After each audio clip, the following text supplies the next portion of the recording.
Buen día para todas y todos. Estamos entonces en nuestra clase del 13 al 17 de abril en temas de problemas sociales.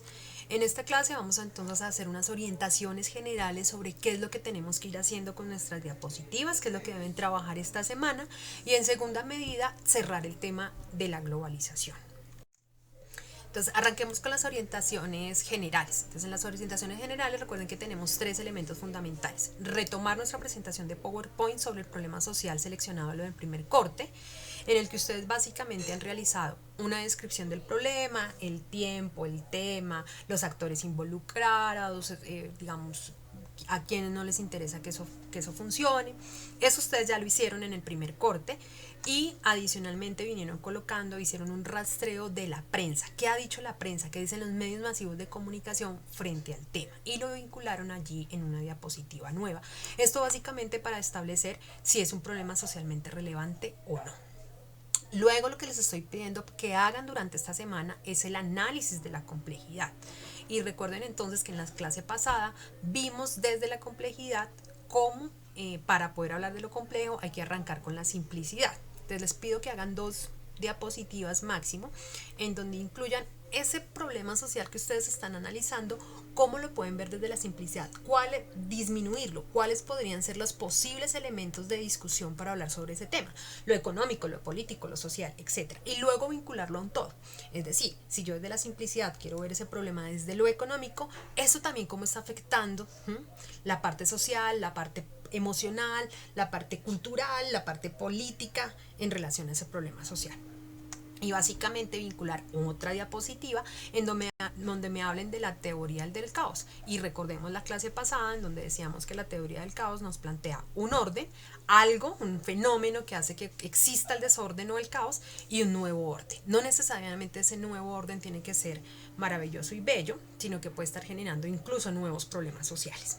¿Listo? Y finalmente una mirada desde el proceso de la globalización, cómo su problema social está siendo afectado o está siendo tocado por la globalización, sea para bien o sea para mal. E incluir entonces una diapositiva allí.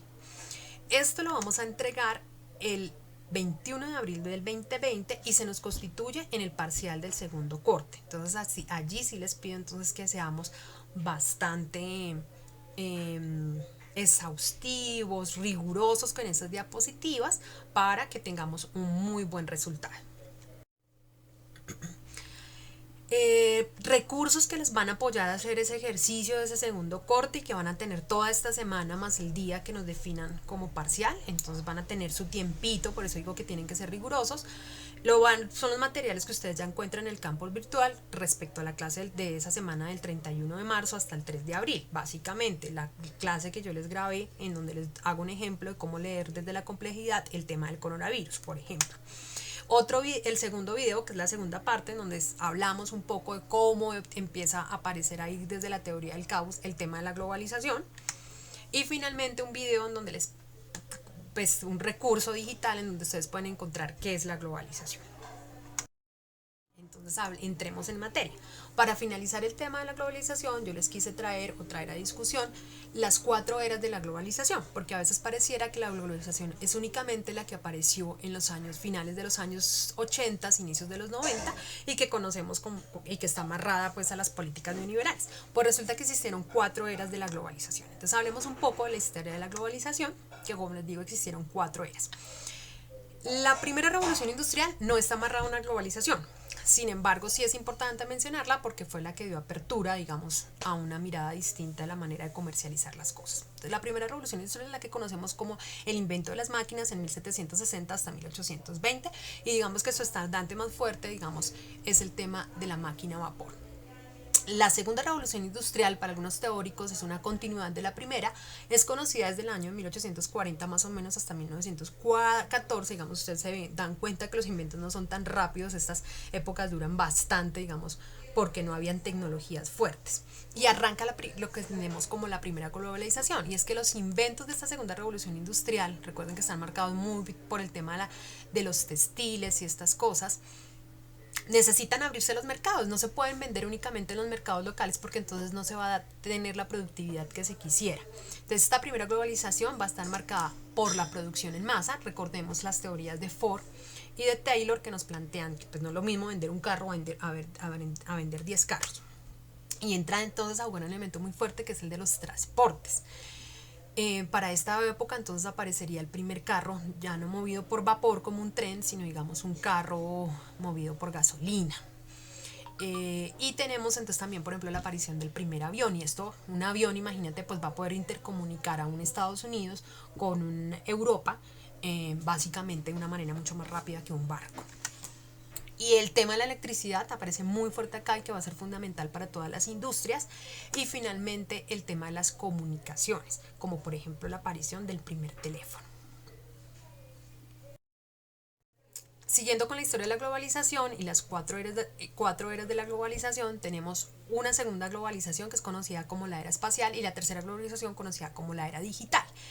Estas dos ocurren en una misma tercera revolución industrial que se da desde el año de 1969 hasta el año 2006. Esta tercera revolución industrial está muy marcada, digamos, por todos los inventos de la Segunda Guerra Mundial, y como ven la época, años 60, arranca todo lo que conocemos como la posguerra. Y fueron políticas muy marcadas de la necesidad de volver a abrir los mercados, unos mercados que habían estado muy cerrados y congelados por la Primera y la Segunda Guerra Mundial, y que ahora era necesario abrirlos para los nuevos inventos y las nuevas configuraciones comerciales que estaban apareciendo. La era espacial es un ejercicio muy fuerte, digamos, de cómo se abre, digamos, el ejercicio de los inventos hacia afuera. Y pues fue el intento de llegar a nuevos planetas, a nuevos lugares, a la luna, pero básicamente colocar satélites artificiales para empezar a comunicar e intercomunicar el mundo desde otros lugares. Esta era espacial entonces está marcada por la apertura de mercados y, como les digo, las telecomunicaciones. Les pongo la época de 1989 como el auge preciso del neoliberalismo, y que da auge a la tercera globalización con la llegada no solo de las computadoras, sino del Internet. El Internet no solo para uso de los gobiernos, sino ahora de uso masivo para la población, y que da paso a lo que conocemos como el mundo en red, que es la globalización de la que estuvimos hablando la clase pasada.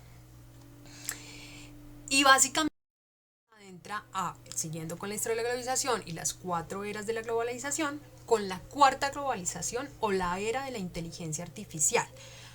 Algunos dicen que arranca en el 2011 con un foro económico mundial que se da en ese año, y otros dicen que avanza en el mundo realmente con la producción de elementos ya reales y concretos en el año 2016. Elementos reales y concretos como cuáles: el Internet de las cosas. El Internet de las cosas no es otra cosa que un invento que a través de la inteligencia artificial hace que el Internet esté dispuesto para las cosas de los seres humanos. Cosas que nosotros hacemos de alguna otra manera en la cotidianidad y en la rutina, pero que ahora está dado para que el Internet lo haga en vez de que lo haga un ser humano. Les estoy poniendo un ejemplo tan sencillo como, por ejemplo, que alguien te recuerde que tienes que pagar tus recibos de los servicios públicos. Ese alguien pues es una máquina. Digamos que acá no se ha visto tanto, pero en otros países como en China básicamente existe un dispositivo que te va puesto en la nevera, en donde te va diciendo a ti cuánto te queda de recursos de alimentación. Entonces, si te quedan 2 días de leche, el dispositivo te va diciendo a ti que te quedan 2 días de leche. Eso está amarrado automáticamente a tu tarjeta de crédito. El ser humano lo único que hace es dar clic y automáticamente esto hace que la tarjeta de crédito haga la compra con el centro comercial y el repartidor llegue con tu leche antes de que se acabe la leche en los 2 días. Eso es simplemente un ejemplo. El Big Data, que es la comunicación de los datos y poner los datos alrededor de la disposición de todos, no solamente de una persona o de un gobierno, sino de todos los gobiernos. Y un ejemplo aquí muy sencillo es cuando tú te metes a internet y buscas, por ejemplo, ejercicios de yoga. Y al otro día, después de que has cerrado tu máquina y demás, pero tú haces tu primera búsqueda, lo primero que te aparecen son ejemplos de ejercicios de yoga. ¿Por qué? Porque la inteligencia artificial te empieza a filtrar cuáles son las búsquedas que tú haces regularmente, cuáles son los sitios que tú visitas, cuáles son las compras que haces. ¿Mm? Y todo está amarrado a Big Data. Y si se dan cuenta, el día de hoy, si tú no tienes un ejercicio de una cuenta bancaria que te permita hacer ese tipo de compras desde la virtualidad, pues no estás en nada. Cosas autónomas, digamos el invento a través de inteligencia artificial, donde no se necesita un ser humano que haga las cosas, sino que automáticamente lo hace. Por ejemplo, digamos, les voy a dar un ejemplo de carros manejados automáticamente sin necesitar de un conductor. La robótica, y es el hecho de que todo esté manejado por robot y que no se necesite, digamos, de un ser humano que lo haga. Vuelvo y repito, en estos días aparecía una propaganda de 2 jugadores de ajedrez y donde decían que el mejor juego de ajedrez es entre un ser humano y un robot. La biotecnología, y es básicamente todos los avances en ADN y de cómo las células madres, de cómo si te partes un brazo automáticamente te lo pueden reconstruir, ese tipo de cosas. Y finalmente la realidad virtual o aumentada. Un ejemplo aquí muy claro es, por ejemplo, digamos que te pones unas gafas y automáticamente ya estás viendo el cine, no, ni siquiera en 3D, sino en 4D. Y existen muchas cosas que te permiten recrear el mundo desde una manera diferente. Este es un tema muy interesante de cómo la globalización nos está tocando directamente y nos permea todos los días nosotros que estamos acá en este mundo del día de hoy. Entonces, mi invitación es a que cada uno de ustedes indague por un invento de esta cuarta revolución tecnológica, cuarta revolución industrial, si lo quieren llamar, y sobre todo la cuarta era de la globalización. Busquemos, investiguemos por allí qué inventos han allí, están por ahí a partir de estos 6 elementos que les acabo de mencionar y lo llevemos a la clase para discutirlo. Un abrazo.